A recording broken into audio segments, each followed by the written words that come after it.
မဆင်မရေဦး ဦး စော စင်မရေဦးစောဝင်းနိုင် ဖြုံးငွေဆိုပါတယ်တလားနေမျိုးပါ နေမျိုးငါပြတ်မယ် ဘုံရ တကယ်လို့ဖြုံးငွေဆိုရရင်ရတယ် ဖြုံးမဆိုရမှာဟုတ် ဟုတ်တယ်အဲ့တော့ဖြုံးငွေတို့ပေးမှထင်တာပဲ ဖြုံးမဆိုရမှာဆယ်မလည်းမရဘူးဖြုံးမဆိုရမှာ သူလည်းကြားလာပြီနော်ဟုတ်ကျော်ရအောင်ကတော့သူ့ရသေးချင်တယ်စောဝင်းနိုင်ဒီနေ့ကတော့တန်ပါတယ်မင်းသားငယ်လေးမပါဘူး ညမှာလည်းပြောစပ်ဖို့က ဖြုံးမဆို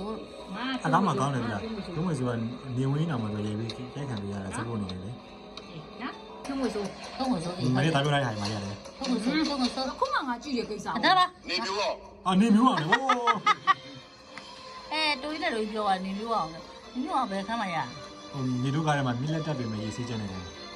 အော်ကောင်းတယ်ခိုင်